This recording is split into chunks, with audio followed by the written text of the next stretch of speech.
భరూచ భవనంలో బాబా వారం రోజుల పాటు మళ్ళీ మౌనంగా ఉన్నారట. ఆ మౌనం చేస్తున్న టైంలో గుస్తాజీ కాపలా ఉంటూ రోజుకి ఒకసారి 24 గంటలకు ఒకసారి గోరువెచ్చని పంచదార నీళ్లు మాత్రం బాబాకి అందించేవాడట. ఇలాంటి మౌనం గతంలో కూడా 4 సార్లు బాబా చేశారంట. మెహరాబాద్లో జోపడిలో చేశారంట 1924లో. ఆ రోజు అక్కడ భరూచా భవనంలో కవాలి కార్యక్రమం కూడా ఒకటి ఏర్పాటు చేస్తే బాబా లోపల గదిలో ఉంటూనే పూర్తిగా మొదటి నుండి చివరి వరకు విన్నారట. ఆయనకి విపరీతమైన జ్ఞాపక శక్తి, అత్యంత మధురమైన గాత్రం ఉండేది అని చెప్తున్నారు. ఆ మర్నాడేమో తెల్లవారిన తర్వాత మళ్ళీ విన్న కవాలీలోని ప్రతి పదాన్ని మళ్ళీ ఎంతో మధురంగా ఆలాపించారట. అందరూ ఎంతో ఆశ్చర్యపోయారట. ఇంక చదువుకుందామండి ఈ వారం. దివ్య ప్రీతముడైన భగవంతుని ప్రేమలో పూర్తిగా మునిగి ప్రేమికుడు సర్వాన్ని మర్చిపోవాలి. ఆ ప్రీతముని సంతోషమే తన పరమావధిగా గ్రహించి ప్రేమికుడు తన ప్రేమ మార్గంలో వేరే నిబంధనలేవి లేవని తెలుసుకోవాలి. ఆ ప్రేమ మార్గంలో ఇంకా నిబంధనలేవి ఉండవు అని తెలుసుకోవాలి అని బాబా ఎంతో మధురమైన స్వరంతో ప్రకటించారు. డిసెంబర్ మాసంలో బొంబాయికి దక్షిణాన గల బెల్గాంకు మాసాజీతో కలిసి ప్రయాణించారు. ఒక లక్ష్యమంటూ లేనట్టుగా బెల్గాంలో అక్కడక్కడ తిరిగి మరలా ముంబైకి తిరిగి వచ్చేశారు. బాబా ఎప్పుడు ఎక్కడికి ప్రయాణం చేసినా ఎంతో కొంత ఆధ్యాత్మిక లక్ష్యం ఉంటుంది. కొన్నిసార్లైతే బాబా కొన్ని వేల మైళ్ళు రైల్లో ప్రయాణించి తీరా గమ్యం చేరాక ఎక్కిన రైలు కూడా దిగకుండానే వెనుదిరిగిన సందర్భాలు ఉన్నాయి. మరికొన్నిసార్లు అయితే కేవలం ఫలానా ప్రదేశంలో కొన్ని క్షణాలు అక్కడ తన కాలుని మోపడం ద్వారా తన ఆధ్యాత్మిక కార్యం పూర్తి చేసినట్లు అయ్యేది. అంతర్గతంగా తనదైన ప్రత్యేక రీతిలో బాబా తన పని తాను చేసేవారు. బాబా ఆంతరిక భూమికల్లో చేసే విశ్వకార్యం అగోచరమైంది కాబట్టి దానిని భౌతిక స్థాయిలో బేరీజు వేయడం సామాన్యుల తరం కాదు. ఉదాహరణకు ఒక పట్టణానికి సంబంధించిన అన్ని వ్యవహారాలను పర్యవేక్షించడానికి ఒక ఆధ్యాత్మిక ప్రతినిధిని నియమిస్తారు. ఆ పట్టణంలోని జనాభా మొత్తానికి సంబంధించిన విషయాలను గురించి సూచనలను ఆ ప్రతినిధికి ఇవ్వడానికి అతనితో సమాచార సంబంధం ఏర్పరచుకోవాలి. ఆ ప్రతినిధి ద్వారా ఆ పట్టణ జనాభా మొత్తానికి తన ఆదేశాలను అందజేస్తారు. పట్టణంలోని ప్రజలందరికీ సంబంధించిన ఆదేశాలు అందజేయడం కొన్ని సందర్భాల్లో బాహ్యంగా కనబడుతుంది, మరికొన్నిసార్లు అయితే అంతర్గతంగానే జరిగిపోతుంది. కాబట్టి మెహర్ బాబా తరచూ చేపట్టే ప్రయాణాలు అకస్మాత్తుగా తన ప్రయాణాల్లో ఆయన చేసే మార్పుల వెనుక ఉన్న ఉద్దేశాన్ని ఊహించడం చాలా కష్టం. ముఖ్యంగా వాటి ఉద్దేశం ఎప్పుడు ఆయన కార్యక్రమం ద్వారా విశ్వవ్యాప్తమైన ఫలితాలు సంభవించాలన్నదే అసలైన విషయంగా గ్రహించాలి. భరూచా భవనంలో 2 నెలలు ఉన్నాక 1925 జనవరి 25న బాబా తన మండలితో మెహరాబాద్కు వచ్చారు. అప్పటి నుంచి మెహర్ బాబా తన కొత్త కార్యక్రమాలకు శ్రీకారం చుట్టారు. తరువాత మౌనం ప్రారంభం. మెహరాబాదు 1925. బాబా అహ్మద్ నగర్కు తిరిగి వచ్చాక తన కార్యక్రమాలకు మెహరాబాద్ని ముఖ్య కేంద్రంగా చేసుకున్నారు. ఇక్కడ ఎన్నో బహిరంగ దర్శన కార్యక్రమాలు నిర్వహించారు. అన్ని మతాలు కులాలకు చెందిన ఎందరో ప్రజలు అటు అహ్మద్ నగర్ ఆరంగం నుండే కాక సుదూర ప్రాంతాల నుంచి బాబా దర్శనం కోసం వచ్చేవారు. పురుష మండలి అందరూ కూడా మెహరాబాద్లో ఉండేందుకు తిరిగి వచ్చేశారు. ఆరంగంలో ఉంటున్న పిల్లలు బాబా మరలా మెహరాబాద్కు వచ్చినందుకు ఆనందపడ్డారు. ఇంతకాలం వారు ఆయన దర్శించుకోలేకపోయామన్న బాధతో ఉన్నారు. ప్రస్తుతం బాబా మెహరాబాద్లోనే ఉంటున్నందుకు వారు చాలా సంతోషంగా ఉన్నారు. ఎందుకంటే వారికి తినడానికి బాబా మంచి మిఠాయిలు ఏర్పాట్లు చేస్తారని వారికి నమ్మకం. ఒకసారి అక్కడ పిల్లలతో బాబా మాట్లాడుతూ, మీరందరూ రేపు మధ్యాహ్నం ఇక్కడికి రాగలరా అని అడిగారు. అయితే అందరిలోంచి ఒకడు లేచి, మా గొర్రెలను మేతకు తీసుకుపోవాలి, లేదంటే మా తల్లిదండ్రులు కొడతారు, అందుకని మధ్యాహ్నం రాలేమని బాబాతో అన్నాడు. అయితే నేను మిమ్మల్ని పిలిచానని మీ తల్లిదండ్రులతో చెప్పండి. వారు అంగీకరించి పంపితే తప్పక రండని బాబా తిరిగి వారితో అన్నారు. ఆ మర్నాడు ఆరంగాం నుంచి 30 మంది పిల్లలొచ్చారు. వారిలో ప్రతి ఒక్కరికి బాబా స్నానం చేయించారు. వారు కట్టుకోవడానికి కొత్త దుస్తులు, స్వీట్లు ఇచ్చారు. ఇది తెలిసి గ్రామంలోని స్త్రీలు, పురుషులు మరెందరో పిల్లలు బాబా దగ్గరికి వచ్చారు. తమకు దుస్తులు ఇప్పించమని బాబాను కోరారు. బాబా వారందరినీ కొన్నాళ్ళు ఓపిక పట్టమని చెప్పారు. కొన్ని రోజులు గడిచాక ఒకరోజు గ్రామంలోని వారందరికీ దుస్తులు పంపిణీ చేశారు బాబా. మంచి భోజనం కూడా ఏర్పాటు చేశారు. గ్రామంలో పిల్లలు క్రమేణా ఎక్కువ కావడంతో వారందరి కోసం ఒక స్కూల్ నెలకొల్పాలని బాబా ప్రతిపాదించారు. ఆ తరువాత 1925 ఫిబ్రవరిలో ఒకసారి బాబా మెహ మెహరా నాజా దౌలత్లను సాకోరిలోని ఉపాసనీ మహారాజ్ దగ్గరికి కొద్ది రోజుల పాటు పంపారు. వాళ్ళు అక్కడికి చేరాక ఉపాసనీ మహారాజ్ మెహరా కేసు చూస్తూ, ప్రస్తుతం నీవెక్కడ ఉంటున్నావని ప్రశ్నించారు. మెహర్ బాబా దగ్గర ఉంటున్నానని మెహరా జవాబిచ్చింది. మహారాజ్ దగ్గర ఉండే మహిళా శిష్యురాళ్లలో ప్రధానురాలైన దుర్గాబాయి కర్మాకర్ మెహరా పట్ల అమితమైన ప్రేమతో ఆమెను సాకోరిలో మహారాజ్ ఆశ్రమంలో ఉండమని ఒత్తిడి చేసింది. కొద్ది రోజుల తర్వాత బాబా మెహరాకు ఒక ఉత్తరం రాసి ఆ ఉత్తరాన్ని మాసాజీ చేతికిచ్చి సాకోరి పంపారు. ఆ ఉత్తరంలో, నీకు సాకోరిలో ఉండాలని ఇష్టం ఉంటే అక్కడే ఉండొచ్చు, కానీ నీవు మెహరాబాద్కు తిరిగి వస్తే నాకెంతో సంతోషం అని బాబా రాశారు. ఆ తర్వాత మెహరా, నాజా, దౌలత్ మాయిలు ముగ్గురు మహారాజుని కలిసి ఇక తాము మెహరాబాద్కు వెళ్తామని చెప్పారు. దాంతో మహారాజు, ఏమిటిది? ఆ కుర్రవాడు మెహర్బాన్ ఏమైనా గొప్ప సాధువు అయినట్లు భావిస్తున్నాడా? ఆధ్యాత్మికత గురించి అసలు అతనికి ఏం తెలుసు? అతని చేతిలో మీరు ఏం సాధించారు? ఆ గోతిలో మీరు పడాలనుకుంటే మీ ఇష్టం. నేనేమి మిమ్మల్ని ఆపలేను. పొండి, నన్ను వదిలి. అంతగా పోవాలనుకుంటే అక్కడికే పొండి అని మహారాజ్ తన శిష్యులందరి ఎదుట నిష్ఠూరంగా మాట్లాడారు. ఆ తర్వాత కొద్దిసేపటికి మహారాజ్ ఆ ముగ్గురు స్త్రీలను తన గదిలోకి ప్రత్యేకంగా పిలిపించుకుని ఎంతో ప్రేమతో, మీరు తప్పక మీర్వాన్ దగ్గరికి వెళ్ళండి. అతని సేవలోనే గడపండి. మేర్వాన్ నేను ఇద్దరం వేరు కాదు. మేర్వాన్ నావాడు. నేను అతనికి చెందినవాణ్ణి. అతని పాదాలు గట్టిగా పట్టుకోండి అని మహారాజ్ అన్నారు. అంతేకాదు, చాలా సంవత్సరాల తర్వాత ఈ ప్రపంచానికి మేర్వాన్ అంటే ఎవరో తెలిసొస్తుంది అని మహారాజ్ అన్నారు. ఇక ఆ మరునాడు మెహరా, నాజా, దౌలత్ మాయిలు మాసాజీతో కలిసి మెహరాబాద్కు తిరిగి వచ్చారు. అప్పటి నుండి మెహరాబాద్లో మెహర్ బాబాతోనే వారి శాశ్వత నివాసం ప్రారంభమైంది. మెహర్ బాబా 31వ పుట్టినరోజును మెహరాబాద్లో 1925 ఫిబ్రవరి 18న ఎంతో వైభవంగా జరిపారు. వందల కొలది జనం బాబా దర్శనార్థం అక్కడికి చేరుకున్నారు. మెహరాబాద్లోని పోస్ట్ ఆఫీస్ వరండా ప్రాంతంలో పెద్ద షామియానా వేసి ఘనంగా అలంకరించారు. బాబా తల్లిదండ్రులు షెరియార్, షిరీన్, సోదరులు బెహరం, ఆది, సోదరి మణి కొద్ది రోజుల ముందే పుట్టినరోజు వేడుకలకు మెహరాబాద్కు వచ్చారు. అలాగే బాబాకు సన్నిహితులైన వారు చాలా మంది అహ్మద్ నగర్, ముంబై, పూణేల నుంచి కూడా పుట్టినరోజు వేడుకలకు ముందే మెహరాబాద్కు వచ్చారు. మెహరా, దౌలత్ మాయి, నాజా, దౌలా మాసి, జంషెడ్ భార్య, పెద్ద కుర్షెద్, సూనా, చిన్న కుర్షెద్దులు అప్పటికే పోస్టాఫీస్ భవనంలో మకాం ఉంటున్నారు. మెహరాబాద్లో పోస్టాఫీస్ భవనాన్ని స్త్రీ మండలి కోసం ప్రత్యేక క్వార్టర్స్ గా కేటాయించారు. పురుష మండలి కోసం నేరుగా ఖాళీ జాగాలో రేకుల షెడ్లు ఏర్పాటు చేశారు.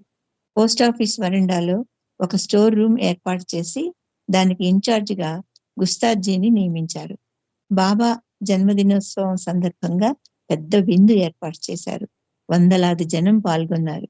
ఆ రోజంతా భజనలు, కీర్తనలు ఆలాపిస్తూ చాలా మంది ప్రేమికులు బాబా దర్శనం చేసుకున్నారు. పుట్టినరోజు వేడుకలు అయ్యాక వచ్చిన అతిథులందరూ 2 రోజుల్లో వెళ్ళిపోయారు. మండలి వాళ్ళు తమ విధులకు తిరిగి హాజరయ్యారు. మెహరాబాద్ ఆశ్రమంలో బాబా ఎప్పుడు స్త్రీ పురుష క్వార్టర్స్ ను విడివిడిగా ఉంచేవారు. దిగువ మెహరాబాద్లో బాబా తన జోపడిలో ఉండేవారు. ఆయనకు దగ్గరగా పురుష మండలి వారు ఉండేవారు. రైల్వే ట్రాక్ దగ్గర ఉన్న పోస్ట్ ఆఫీస్ బిల్డింగ్ లో స్త్రీ మండలి సభ్యులు ఉండేవారు. స్త్రీ మండలి సభ్యులుండే పోస్ట్ ఆఫీస్ దగ్గరికి వెళ్ళినప్పుడు బాబా అక్కడ వరండాలో బయటనే ఉన్న ఒక బ్రూక్ బాండ్ టీ డబ్బాపై కూర్చునేవారు. ఆయన స్త్రీ మండలి ఉన్న గదిలోకి ఎన్నడూ పోలేదు.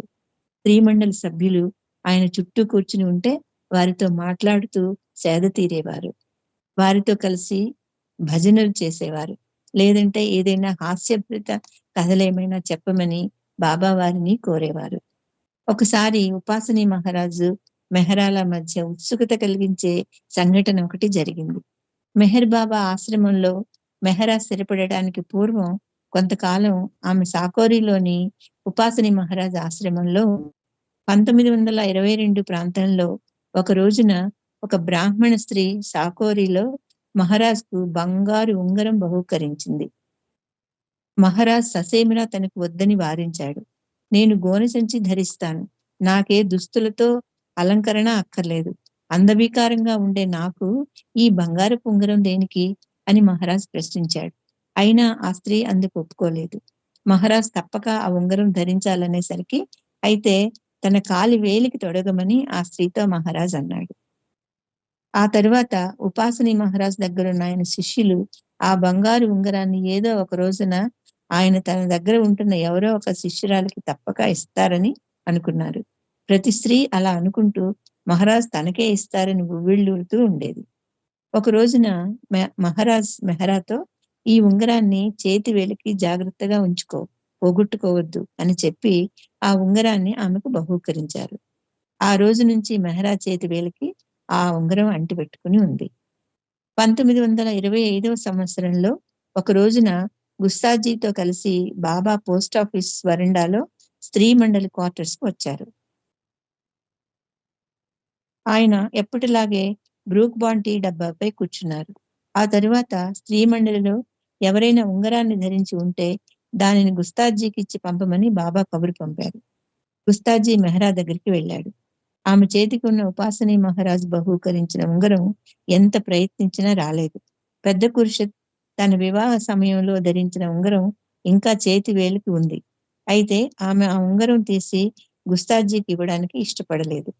అయితే మెహరా మాత్రం ఎలాగో తన చేతి వేలికి ఉన్న ఉంగరాన్ని బలవంతంగా తీసి బాబా ఆదేశాల ప్రకారం గుస్తాజీకి ఇచ్చివేసింది. కొద్దిసేపటి తర్వాత మహారాజ్ ఇచ్చిన ఉంగరంతో పాటు మెహర్ బాబా మరో బంగారపు ఉంగరాన్ని మెహరాకు బహూకరించారు. ఆ ఉంగరం హృదయాకారంలో ఉండి దానిపై మెహర్ అని చెక్కబడి ఉంది. ఈ 2 ఉంగరాలను బాబా మెహరా ఎడమ చేతి వేలికి తొడుగుతూ వాటిని ఎప్పుడూ తీయవద్దని ఆమెను ఆదేశించారు. పవిత్ర హృదయ అయిన మెహరా అదృష్టాన్ని విధి స్పష్టంగా లిఖించి ముద్ర వేసింది. ఆమె హృదయ కుహరంలో మెహరుని దివ్యాకృతి మలచబడింది. బాబాకు మెహరా ప్రధాన శిష్యురాలుగా ఉండాలని విధి ఏనాడో నిర్ణయించింది. ఒక రోజున పోస్ట్ ఆఫీస్ వరండాలో మెహర్ బాబా రాధాకృష్ణుల కథను మెహరాకు చెప్పారు. రాధపై కృష్ణుని ప్రేమ ఎలాంటిదో నీపై నా ప్రేమ అలాంటిదని బాబా స్పష్టం చేశారు. రాధ ఏ మాదిరిగా శ్రీకృష్ణుని ప్రేమించిందో నీవు నన్ను ఆ మాదిరిగా ప్రేమించు అని బాబా ఆమెతో అన్నారు. కొద్ది రోజుల తర్వాత శ్రీమండలి అందరి ఎదుట మెహరా నా రాధ, నా ఎడల ఆమె ప్రేమ ప్రత్యేకమైంది, ఆమె కూడా నాకు చాలా ప్రత్యేకమైంది అని బాబా మెహరా పట్ల తన మనస్సులోని భావాన్ని బహిర్గతం చేశారు. స్త్రీ మండలి ఉంటున్న పోస్ట్ ఆఫీస్ భవనం 4 వైపులా గట్టి వెదురు తడికలు కట్టి పరదాగా ఏర్పాటు చేశారు. దీనివల్ల స్త్రీ మండలి సభ్యులకు గట్టి భద్రతతో పాటు వారిని బయట వారు ఎవరూ చూడడానికి కూడా వీలు లేకుండా ఏర్పాట్లు జరిగాయి. ఈ పరిధి దాటి బయటకు ఎవరూ రాకూడదన్నది కఠిన నిర్ణయం కాగా బాబా గుస్తాజీలు మినహా పరపురుషులు ఎవరు ఈ ప్రాంతంలో అడుగు పెట్టడానికి వీల్లేదు. ఈ సమయంలో మెహరాబాద్లో బాబా కొన్ని రోజులు ఏకాంతవాసంలో ఉంటూ ఉపవాసం ఉన్నారు. స్థానిక ప్రజలకు దూరంగా ఉన్నారు. ఉపవాస సమయంలో కేవలం నీరు గాని లేదా పాలు కలపని పలచని టీ డికాషన్ తాగేవారు. క్రమేణా ఆరంగాం పిల్లలు ఎక్కువగా రావడంతో ఒక గదిలో స్కూల్ను ఒకదాన్ని ప్రారంభించారు. బాబా దర్శనార్థం మెహరాబాద్ చేరే యాత్రికుల కొరకు భోజన వసతికై ఒక ఇంటిని నిర్మించే ఏర్పాట్లు కూడా చురుకుగా సాగుతున్నాయి. ఇదే సమయంలో బాబా సోదరుడు జంషెడ్కు తీవ్రంగా జబ్బు చేయడం వల్ల పెద్దమ్మ దౌలామాసి పూనాకు బయలుదేరవలసి వచ్చింది. ఇంతవరకు వంటశాల పర్యవేక్షణ అంతా దౌలామాసి చూస్తుండేది. మిగతా స్త్రీలను ఉద్దేశించి బాబా ప్రతిరోజు 100 మందికి పైగా జనానికి వంట చేయడానికి మీకు ఇష్టమైతేనే ఇక్కడ ఉండండి, లేకపోతే వెళ్ళిపోండి అని చెప్పారు. వారిలో నాజాకు, దౌలత్మాయికి తప్ప మిగిలిన వారెవ్వరికీ వంట చేత కాదు. మెహ్రా, చిన్న కోర్షెద్దులు నాజాను ఉండిపోమని బలవంతం చేశారు. ఆమెకు కావలసిన సహాయం చేస్తామని ముందుకొచ్చారు. దౌలామాసి బాధ్యతలను స్వీకరించడానికి నాజా ఒప్పుకుంది. ఈ విషయం బాబాకు సంతుష్టిని కలిగించింది. మిగతా స్త్రీలంతా తమ వంతు సాయం చేస్తామని స్వచ్ఛందంగా ముందుకొచ్చారు. ఆరంగాం పిల్లలైతే కొద్దిమందే, కానీ పురుష మండలి సభ్యులు మాత్రం 100 మందికి పైగా ఉన్నారు. వీరందరికీ సరిపడా భోజనం పెద్ద పెద్ద గిన్నెలలో ప్రతిరోజు వండవలసి వచ్చేది. భోజనం ఏమైనా వృధా చేస్తే బాబాకు చాలా కోపం వచ్చేది. ఎవరైనా భోజనం వృధా చేసినా, తినలేక వదిలేసినా, అన్నం మిగిలిపోయినా బాబా నాజాని పక్కకు పిలిచి చివాట్లు పెట్టేవారు. ఈ సమయంలో వాలు భావ్ పవార్ అనే 25 ఏళ్ల పైబడ్డ యువతి మెహర్ బాబా దివ్యత్వం పట్ల ఆకర్షితురాలైంది. మెహర్ బాబాను దర్శించుకున్నాక ఆమె తన ఆస్తిపాస్తులన్నీ బాబా పాదాల చెంత ఉంచి ఆయన సేవకు అంకితమైంది. ఈమె ఆరంగంలో ఉండేది, కానీ బాబాను దర్శించుకున్నాక ఈమెను కూడా మెహరాబాద్ లోనే పోస్టాఫీస్ భవనంలో ఉంటున్న శ్రీమండలితో కలిసి ఉండేందుకు బాబా అంగీకరించారు. ఈమెకు భాక్రీ రొట్టెలను తయారు చేసే బాధ్యతను అప్పగించారు. అలాగే బాబాకు వ్యక్తిగత సేవలు అందజేయటంలో మెహరాకు సహాయపడేలా డ్యూటీ వేశారు. 1925 ప్రాంతంలో జ్ఞానేశ్వర్ రామచంద్ర సహాని అనే పెద్ద మనిషి అహ్మద్ నగర్ లో నివాసం ఉండేవాడు. అతనికి ఆరంగంలో పొలాలు ఉండడంతో తరచూ మెహరాబాద్కు వస్తూ బాబాను దర్శించుకునేవాడు. అతని కొడుకు మోహన్ అనారోగ్యంతో బాధపడుతుండేవాడు. ఎంతో వైద్యం చేయించినప్పటికీ డాక్టర్లు ఎవరూ తగిన రోగ నిర్ధారణ, నివారణ చేయలేకపోయారు. ఒక రోజున సహాని బాబా ఎదుట తన కొడుకు రోగం నయం చేయమని ప్రాధేయపడ్డాడు. బాబా అతన్ని మెహరాబాద్లో ఉంచమని, ఆ కుర్రవాడి రోగం నయమవుతుందని సలహా ఇచ్చారు. అతను అలాగే చేశాడు. క్రమేణా మోహన్ ఆరోగ్యం కుదుటపడింది. ఇలా జరిగాక కొన్నాళ్లకు అందరిచే కాకా సహానిగా పిలువబడే ఆయన తన కుటుంబ సభ్యులందరితో కలిసి బాబా ఆదేశాల ప్రకారం మెహరాబాద్లో స్థిరపడ్డాడు. ఆ దరిమిలా సహాని బాబా ఆదేశాలకు లోబడి తన జీవితాంతం బాబా సేవకు అంకితమయ్యాడు. సహానికి భార్య, 4 కుమార్తెలు, 3 కుమారులు ఉన్నారు. వీరందరి బాధ్యత బాబానే స్వయంగా చూసుకునేవారు. మార్చి 1925లో మెహరాబాద్లో వెదురు తడికలతో 2 హిందూ దేవాలయాలు నిర్మించారు. ఇందులో ఒక దేవాలయం హరిజనుల కోసం, మరొకటి అగ్రకులాలైన బ్రాహ్మణులకు కేటాయించారు. టైం అయితే ఒకసారి గుర్తు చేయండి. జయబాబా. టైం ఇంకా 4 minutes, 3 minutes ఉన్నది. జయబాబా. ఓకే. వారికి పురోహితుడిగా విశ్వనాథ్ అనే అతన్ని నియమించారు. ఈ దేవాలయాల్లో సద్గురువుల చిత్రపటాలుంటాయి. వినాయకుడు, దత్తాత్రేయ, హనుమాన్ల చిత్రపటాలు గోడలకు వేలాడదీశారు. గురువుల చిత్రపటాల్లో హజరత్ బాబాజాన్, ఉపాసనీ మహారాజ్, మెహర్ బాబా చిత్రపటాలు కూడా ఉన్నాయి. హరిజనులకు కేటాయించిన దేవాలయంలో స్థానిక ఆరంగంకు చెందిన పిల్లలు భజనలు చేసేవారు. పండుగ రోజుల్లో ఈ దేవాలయాలను రంగురంగుల దీపాలతో బాగా అలంకరించి పలు వేడుకలు ఘనంగా భక్తితో జరిపేవారు. ఆపుదామండి ఇంతవరకు. 738వ పేజీలో 2వ పేరా నుండి చదువుకోవాలండి. Next week. జై బాబా. ఇంకా 3 minutes టైం ఉంది. జై బాబా ఉందండి. ఇంకొక పేరా చదివేద్దామా అయితే? చేసేయండి, చదివి. ఓకే. ఆ రోజు మార్చి 21వ తేదీ శనివారం పార్సీ పంచాంగం ప్రకారం సూర్యుడు మేషరాశిలోనికి ప్రవేశించే రోజును జంషెడ్-ఇ నౌరోజ్ గా పరిగణిస్తారు. ఆ రోజున జొరాస్ట్రియన్ మతానికి చెందిన చాలా మంది మెహ్రాబాద్కు వచ్చారు. పెద్ద విందు కూడా ఏర్పాటు చేశారు. ముఖ్యంగా ఆ రోజున మెహర్ బాబా పేరున మెహర్ చారిటబుల్ డిస్పెన్సరీ మరియు హాస్పిటల్ ప్రారంభించారు. ఆసుపత్రిలో రోగులకు వైద్య సేవలు అందజేయడానికి వీలుగా 1923లో రిపేర్ చేసిన మెస్ క్వార్టర్స్ ను అందుబాటులో ఉంచారు. ఈ భవనాన్ని గమేళా యోగాలో భాగంగా 1924లో తిరిగి మరింత మెరుగులు దిద్ది ధర్మశాలగా పిలిచేవారు. బాబా ఆదేశాల మేరకు డిస్పెన్సరీ ఆసుపత్రులను రుస్తుం ఆయన తండ్రి లాంఛనంగా ప్రారంభించారు. ఈ కార్యక్రమానికి ఆరంగం ప్రజలు చాలా మంది హాజరయ్యారు.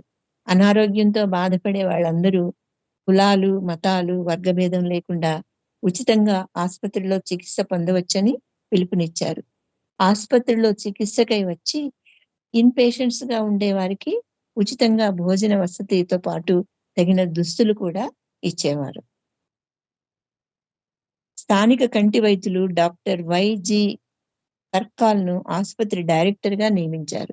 మండలి సభ్యులు కొందరిని ఎంపిక చేసి డాక్టర్ వైజి కర్కల్ కు సహాయకులుగా నియమించారు. ఆసుపత్రికి అవసరమైన ఎలాంటి సహాయాన్నైనా అందించడంతో పాటు ఆసుపత్రి పరిసరాలు పరిశుభ్రంగా ఉంచడం ఈ సహాయకులు చేయవలసిన పనిగా బాబా ఆదేశించారు. పాద్రిని ఫార్మాసిస్ట్ గా, పెండును సూపర్వైజర్ గా నియమించారు. ఆసుపత్రిని ప్రారంభించాక హాజరైన గ్రామస్తులందరికీ బాబా మిఠాయి పంచి మీ ఆరోగ్యాలు జాగ్రత్తగా చూసుకోండి హితవు చెప్పారు. జై బాబా అండి. ఈ రోజు ఇంతటితో ఆపేద్దామండి. మనం వచ్చే వారం 739వ పేజీ మొదటి నుండి చదువుకున్నాను. అవతార్ మెహర్ బాబా की जय. अवतार मेहर बाबा की जय.